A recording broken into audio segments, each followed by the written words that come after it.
right, class, let's begin real quickly here. First things first is the study guide. I made the corrections that I forgot to send out for you here. So on there's no other questions here on the study guide, but the sections are off. I was in the wrong section when I do them here. So you guys tell me, is A3 correct section?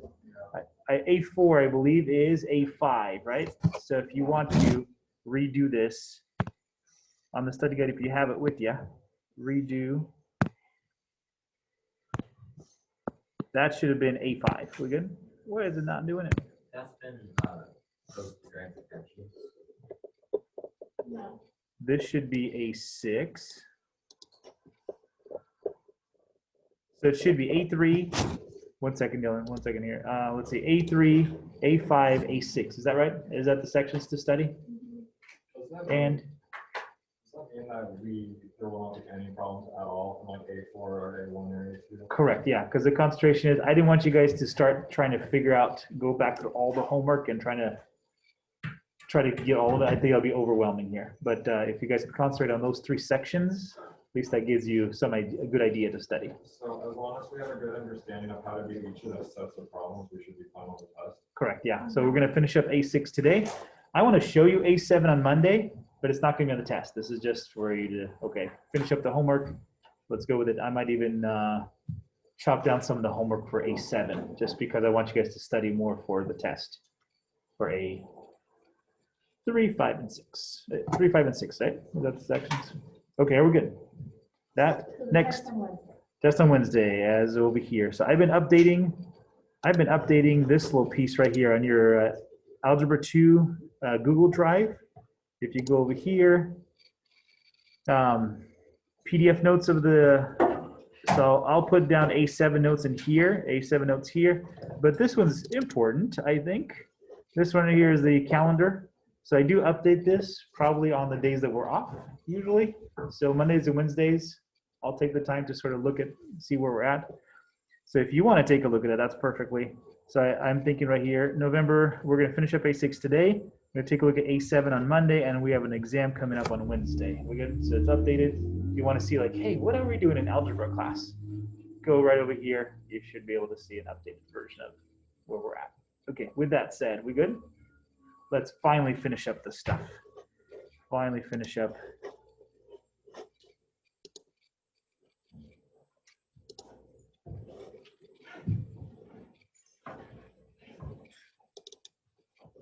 The notes for A6. Let's do that. Hopefully we'll be done.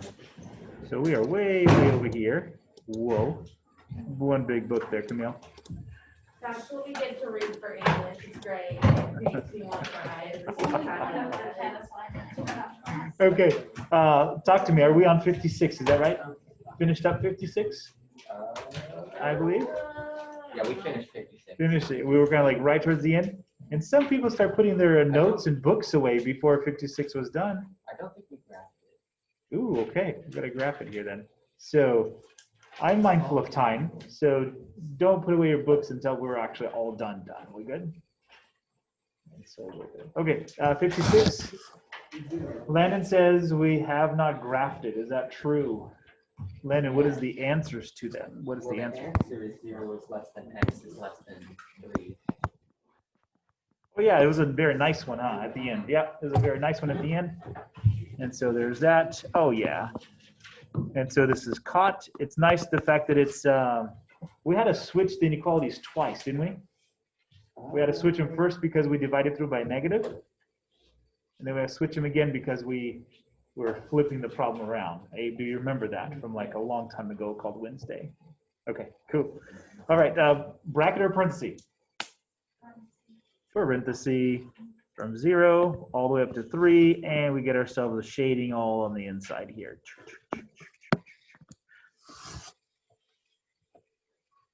Cool. I'll say inequalities are they're important in life because you don't really get the exact answer for things. You usually get ranges of things, right? When a person quotes, like in our case, person quoted painting of a house, right? They're like, okay, well, it's about this much per square foot if you have this and this and this. So it's all these different pieces here, right? So the range is probably going to be about from this to this. That's inequality, absolutely. There it is. So we use them a lot. We just use the formal math way of doing it. Okay, let's go with it here. So the next one, the way this is different from the previous one is you got this little 3 just sort of sitting out in front. Notice the absolute value is not by itself. So if the absolute value is not by itself, you can't split it off into 2 different pieces yet. We good? The absolute value has to be exactly and only by itself. Absolutely. Just thinking about it. How did I do it last time? That's right. That's what I did it. Okay. That's what we did it last time. Thank you, Owen, for reminding me. Okay, and I have my notes in front of me, so that means so we can finish for sure by the end, I think. Should be able to. All right, so first things first. That little 3 that's sort of hanging out in front, let's get rid of that. How do we get rid of that 3? Divide everything by 3, yeah. The absolute value has to be by itself before we can do anything else, or before we can split them off.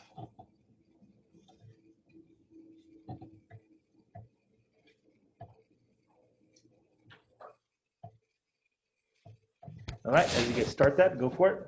And I'm going to zoom back in.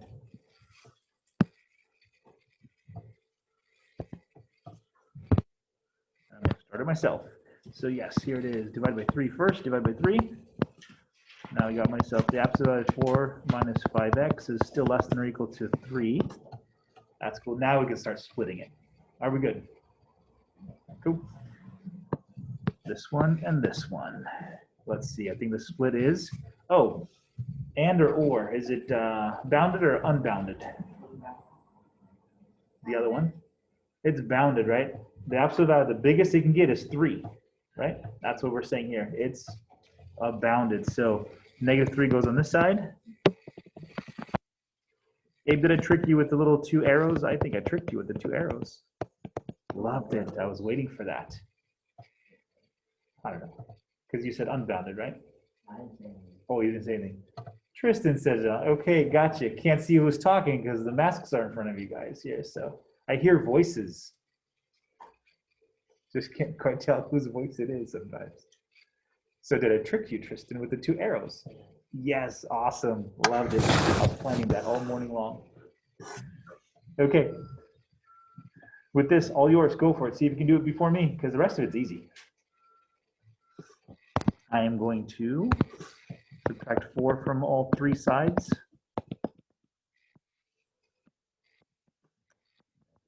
Seven.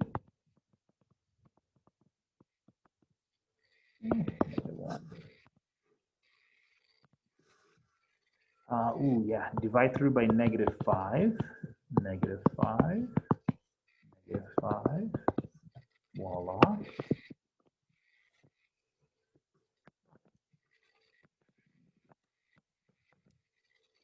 And let's see, divide through by -5 gets me a, ooh, I have to switch the inequalities too, huh? Switching inequalities, hopefully you guys did that. I get myself a positive 7/5. Switch to this side, give myself the x, switch to that side. And what do you guys say, good, bad, or ugly?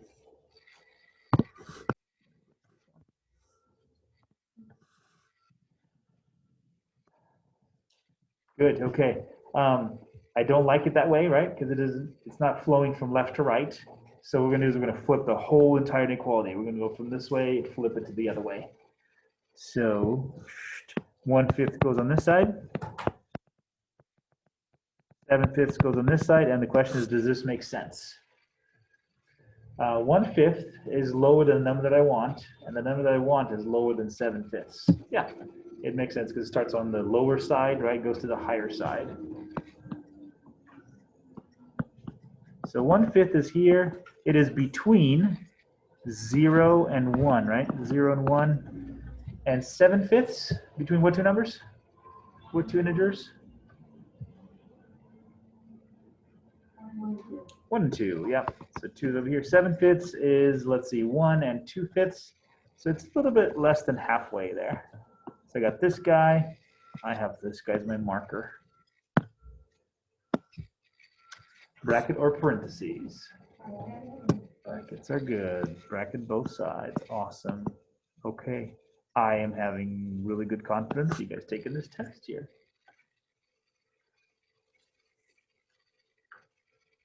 Okay, boom, there's that. Let me, what we're gonna do is we're gonna,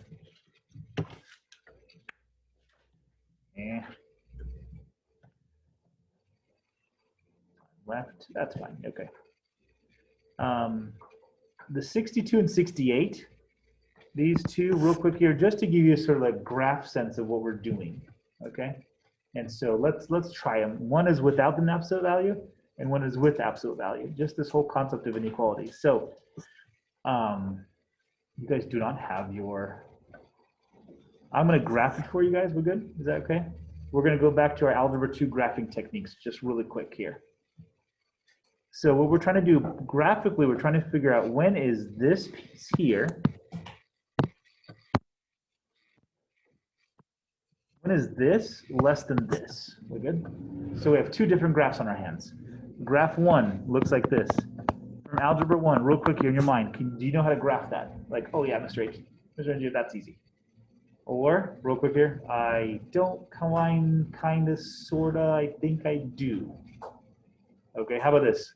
Like, I have no clue, Mr. H, no clue. Okay, gotcha, you sense of the room. Okay, the next one we're gonna graph is y equals 5. You guys know how to graph that one? Boom. And then I kinda, sorta do, and I have no clue. Okay, cool, let's go for it. Let's go for it together. So this one's the easy one to graph. If you see a y equals 5, that means this is just a horizontal line coming straight across. We're good? So 1, 2, 3, 4, 5. And we'll get into graphing some more here. So that's what this line is right here.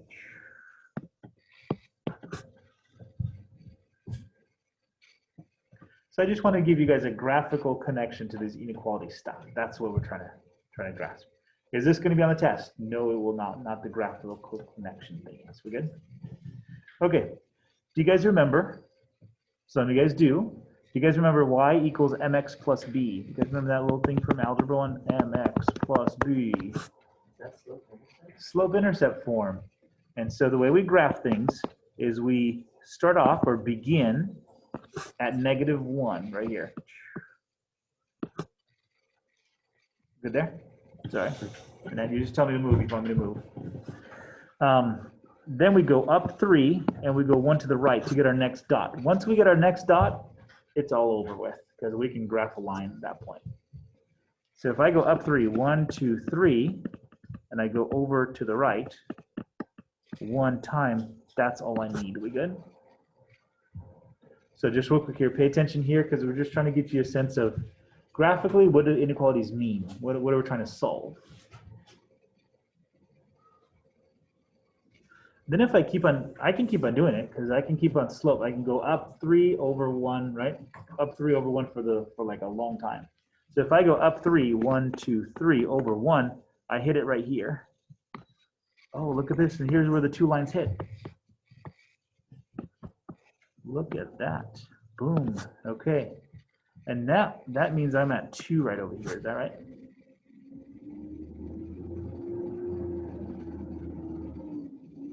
Okay, so let's pause on the graph just for a little bit, okay? Pause on the graph. So let's go back to our problem. Can you guys, really quickly here, can you guys solve this inequality just by algebra?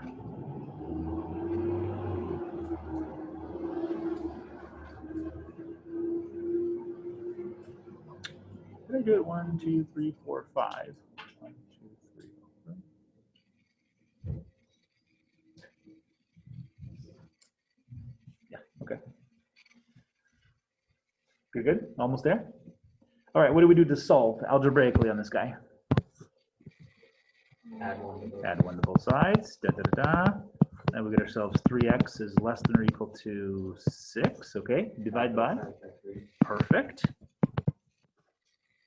Keep the inequality the same. So here's my answer. Here's my answer algebraically, and here's my graph. Question is, what's my connection between my graph and my solution set? What are we trying to find? Yeah, where this guy here, this little guy at 3x minus 1, when this one's lower than this one. So this has to be my low graph. That's my high graph. And so notice at x equals 2. Check this out. X equals 2, that's when they intersect each other, right? After that, the 3x minus 1 is higher and higher and higher forever, right? But we're not looking for that. We're looking for when is 3x minus 1 lower than that 5. And so that happens along the x-axis. That happens at 2 and anything less than 2. Are we good? Is that kind of helpful to make sense? So that's all we're just trying to find with these guys. So really, all the problems that we've been doing so far, we're really just comparing two lines. We see where they intersect, because that's a little 2 there. And the inequality tells us, where's the balance? Where is it actually lower? When is the other one higher? Or is it higher or equal to? That's all we've been doing so far. Okay, we're good there. Okay, let's do, yeah, we can do one more. One more has absolute value inside them. Ooh. Okay, this one may not be something you know from Algebra 1. How do we graph 1/2 x plus 1 absolute value? And then how do we graph y is equal to 3?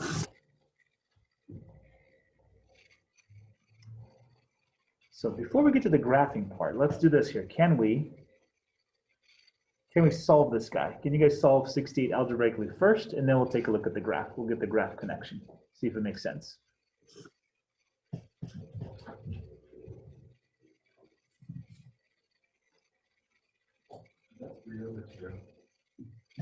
This is, yeah, sure. It is 1/2. Sorry, you guys remind me please to make it bigger so you guys can see it. So there's our problem. So real quick here, solve it algebraically. And then after you're done that, if you can try to graph it, do it graphically. So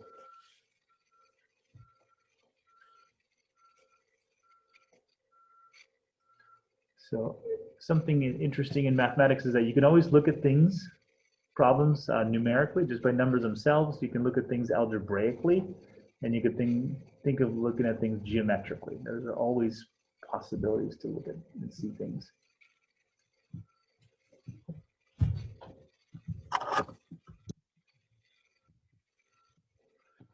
Okay, what should we do?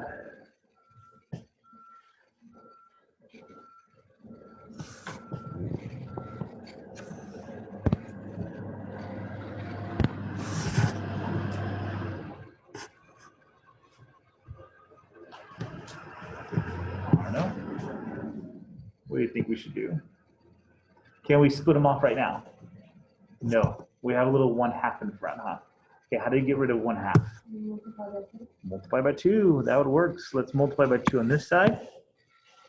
And so if you want to put like a big old parenthesis here, you can do that like that. A lot of different notation here. We'll multiply by 2 on this side, and we'll multiply by 2 on this side. And the only thing we want to see done with this one is that 2 and that 1/2 disappear. Good there? All right, once that disappears, we got ourselves absolute value of x plus 1 less than or equal to 6. All right, bounded or unbounded?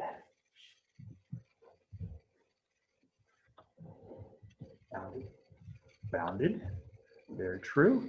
So -6 less than or equal to x plus 1 less than or equal to 6. Almost done. Subtract 1. Isabel says, I totally agree. -7 less than or equal to x less than or equal to 5. That's our answer set right there, algebraically. Let's take a look at what it means geometrically here. So I'm going to go like this. Oh, a little lower here, sorry. All right, the easy one to graph, y equals 3. 1, 2, 3. There it is. There's my y equals 3 line. Ooh, anybody, did you guys graph absolute value graphs in Algebra 1? You guys remember that even? Don't think so, okay. Okay. Okay, let's go with it here. So what we do is we figure out what makes the lowest point on this graph. And so what we do is we figure out what would make that guy to become a 0. And I'm thinking x equals 1. X equals -1. We good? X equals -1 would make this guy to be a 0. And if you plug in -1, so that's where the lowest point is. We good? And so if you plug in -1 into there, -1 plus 1 is 0. Absolute value is 0, 0. Times 1/2 is still 0. So we got ourselves a little point right here. And absolute values, they're not going to go lower than that, right? That's the endpoint. So that's kind of, they're always V-shaped. They always go like this. So now the question is, how wide is the V-shape or how steep is the V-shape? Good. And that is all determined by little 1/2 over there. It's kind of like slope. So at this point, we're going to go up 1, but we're going to go 2 to the right. Good there? Does that make sense? So up 1. Here, 2 to the right, which puts us right here. Or you can say 2 to the right, up 1. And then we go again. 2 to the right, up 1. 2 to the right again, up 1, put us right there, even though my graph is a little off. And that's when I hit that little. Are we good there? Going the other way, 2 to the right, I'm going to go up 1. Another 2 to the right. I'm going to go up another 1.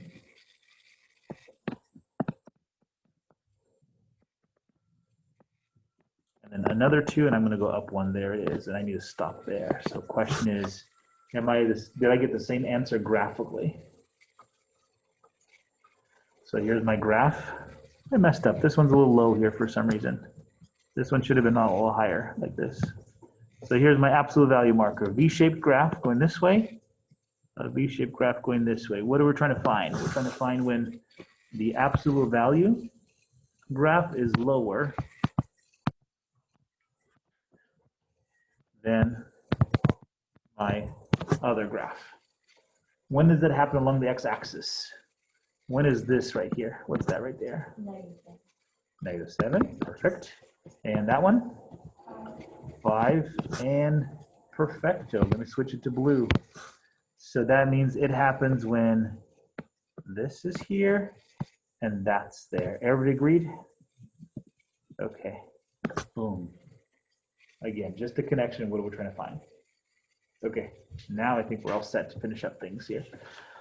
The rest of it are just application questions, things that we use in math, and then things we use in real life, and hopefully we can get to the real life problem here. Okay, so real quick here, finish off 1, 2, 3, 4, 5 problems, and I think we'll make it. Okay, how do we use this in mathematics? What is absolute value used for? Or inequalities, I should say inequalities are used. First thing that they used in inequalities is of square roots. In fact, you should say this too. On your notes, if you want to write it in, you can just put domain, because that's the way we normally say it in mathematics. We say for square roots, things can't be negative. You can't have square root of a -3. You can't have square root of a -9. Let's talk about it just real quick here. Right here, can you give me 2 numbers that multiply themselves to give you -9? Nah, you try 3 and 3, it gives you +9. Try -3 and a -3, still +9. We find out that we can actually just use notation. And this is kind of cool too. There's a medical doctor that used to do math for fun. Is that kind of crazy? So between patients, he would study theoretical mathematics. And for this problem, which we'll get into at the end of Algebra 2, he did find a little notation here. Like, you know what? I'm still going to put the fact that I found something. And it wasn't until 300 years later. He was in the 1500s, no, the 1600s. It wasn't until the 1900s that we found electricity. And we learned how to harvest electricity. The funny thing is Dr. Cardano, he already worked out all the math for electricity even before we understood it. So it was like, oh, this is how electricity works. And here's the math behind it. And it was perfect. So electrical engineering, if you go into electrical engineering, this is what you A lot of it what you study. Okay, so real quick here, back to this with time. We're trying to find the domain of the square root function. And this means this, a whole bunch of terminology at you guys here. It's the radicand is non-negative, which means the stuff inside the square root has to be either 0 or greater than 0, or else it doesn't work, or else we get this problem. This one's pretty easy, doesn't it? Square root of 9 is 3, and then square root of 0. 0, yeah, 0 times 0 is still 0. So 0 works, it's fine. Any positive number works, is fine. The problem is when you go into the negatives. We're good? So what's the domain of a square root function? We just do this. We say, okay, all the numbers are going to work in here as long as x minus 10 is going to be greater than or equal to 0. That's when it works. And then you just solve that problem. In other algebra textbooks, they'll just say, what's the domain of the square root of x minus 10? All right, easy stuff. Here it is. Some applications, and we're done. Cancel the 10 out, and we got ourselves this. So this guy's going to work as long as x is, sorry guys, I messed you guys up. Can we switch this? It's not less than or equal to 0. It's supposed to be greater than. That's the whole point. Sorry, switch this around. So any numbers, all numbers work as long as those numbers are 10 or anything higher than 10. So there's your interval that it works.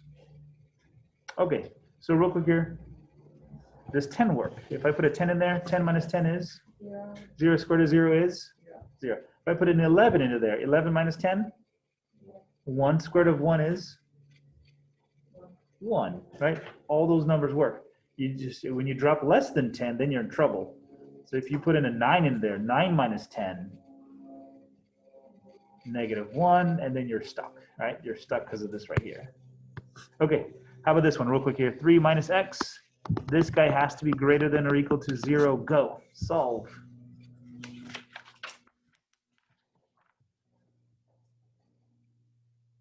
This one's a tricky one because the negative is next to the x.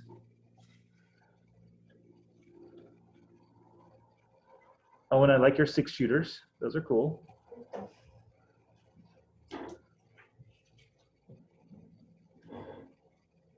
Challenge anyone to a duel. Anybody else has some other 6 shooters? You can do a duel in the front lawn. Okay.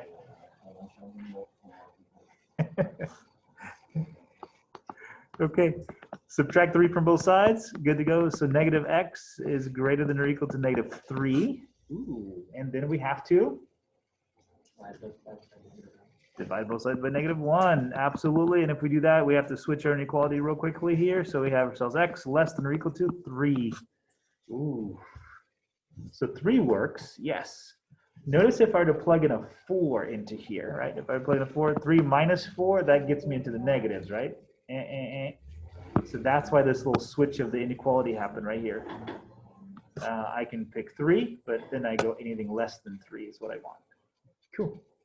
Done with that. Let's go to graphing, going from graphing back to an inequality using absolute value. So this is absolute value.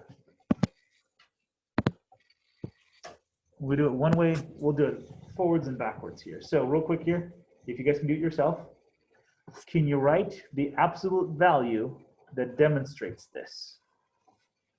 Can you write the absolute value that demonstrates this?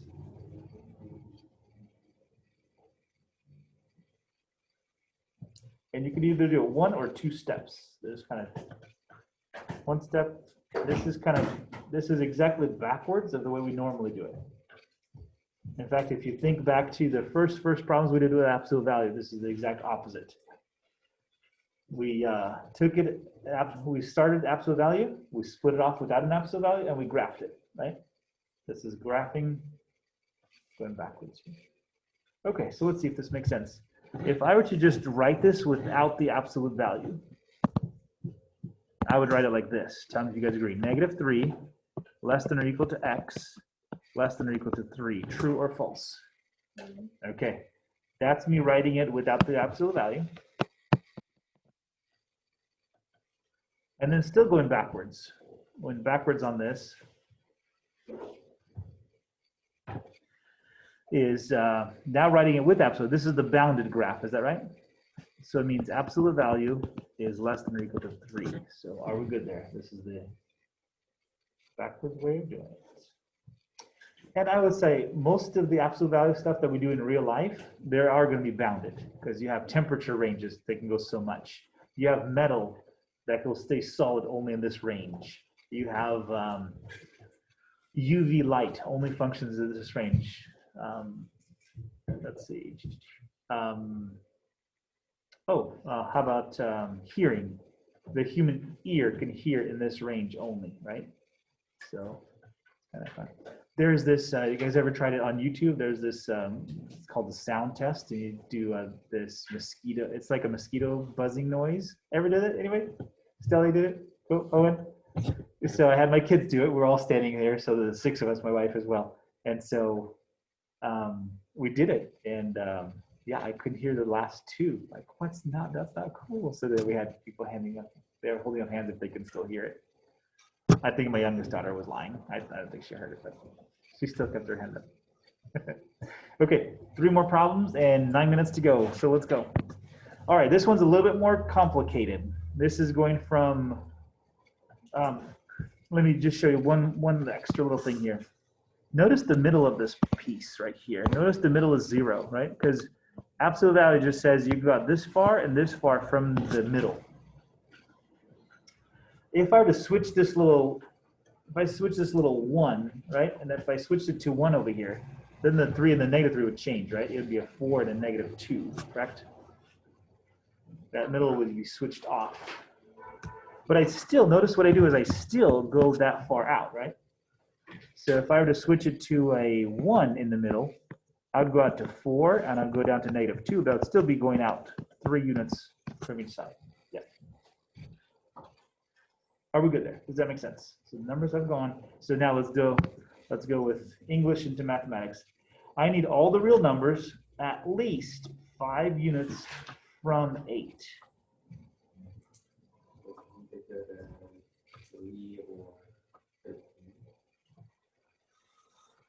Okay, yes, we're thinking about it here. So the middle section, so let's do it by, maybe an easy way to just do it by graph and then we go from there.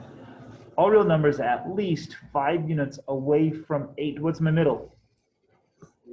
8's the middle. All right. And I go 5 units to this side. 9, 10, 11, 12. 1, 2, 3, 4, 5.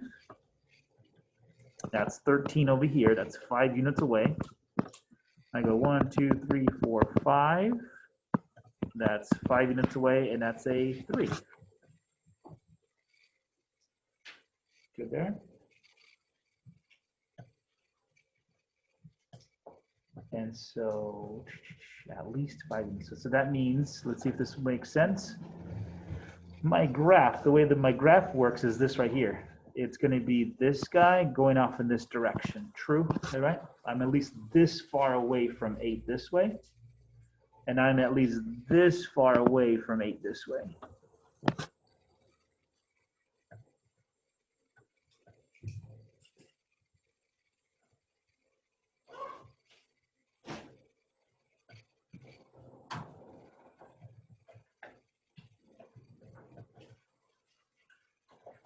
All right. Second. Sorry, that is 13. Sorry.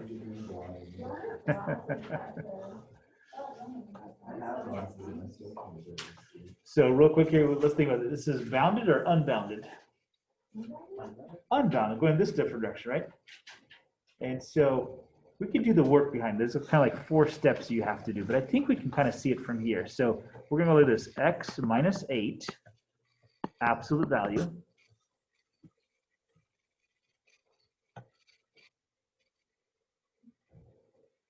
All right, and bounded, which means I would put it, if it was bounded, I'll put a less than or equal to sign, right? Unbounded, I go the other way, so greater than or equal to 5. And there it is. And if you were to do this problem, if you set them up, solve each one, you would get to 3 and 13 if you do it. You good? But I think once you do it graphically, you kind of see it a lot easier that way. Okay, and with 5 minutes left, we can finally do our example problem. Egg production. Whew. Anybody thought of that? There's how many eggs are actually done every single day to get to the grocery store so we can buy them? That's huge. The number of eggs in billions produced in the United States from 1998 to 2010 can be modeled by this equation. So that means it's like per year, which X represents the year, and T is equals 0 corresponds to 1990. Okay, cool. According to this model, when was the annual egg production 70 billion? But no more than 80 billion. Okay, first of all, let's see how I can turn this. Can you turn this into an inequality with absolute values inside? Or it actually doesn't even need absolute value, right? Just so what's my bottom value here?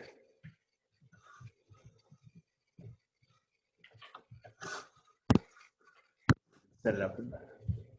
So for A, let's do A together here. Let's see, we want it to be at least 70, is that right? And we don't, but no more than 80. So I'm gonna go with this one right here. How about 70 as my bottom value? When was the annual production 70 billion? And there's my little, all right, we may need some calculators for this, but no more than 80 billion. So it has to be less than or equal to 80 billion. All right, in real life applications, usually what happens is we do need some help with them.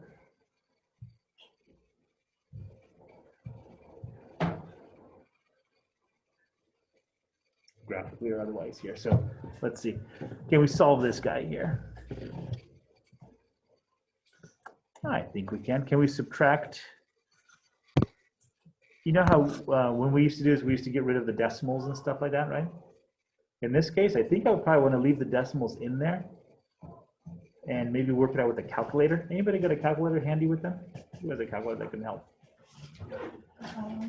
Okay. So let's see. I think we have enough time to finish. I'm going to subtract 67.2, 67.2, 67.2.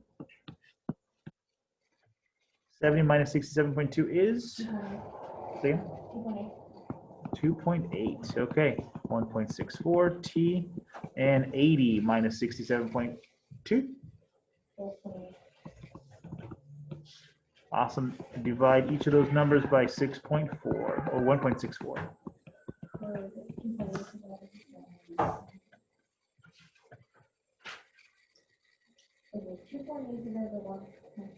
Mm-hmm.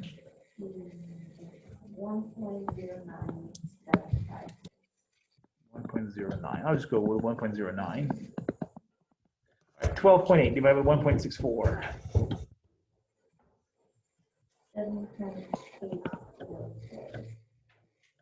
7.8. Okay. I don't actually want to divide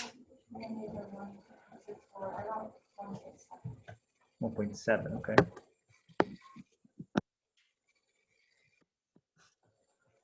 Good there.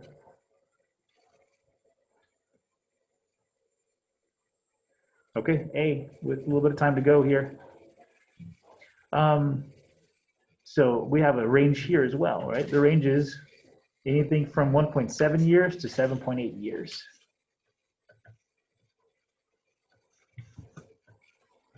So, and remember how, I will finish off with this part right here. Remember how T equals 0 corresponds to 1990? So then 1.7 should be rounded up to 2, right? This one should be rounded down because if it already passed in those years, right? That does not count, right? That year does not count. So 7. So 1990 plus 2 and 1990 plus 7. Good? So between, answer to A is between 1992 and 1997 would be the final answer for those guys. Okay, are we good there? I'm not going to do B. We can stop there. won't be tested on it anyways here. So I'm gonna give you guys the notes for A7. I'll post it on the OneDrive during the weekend. We'll do A7, but come with any homework questions you have from A6, A5, or A3. All right, those of you guys going to the dance, have a good time. And you guys have a good weekend.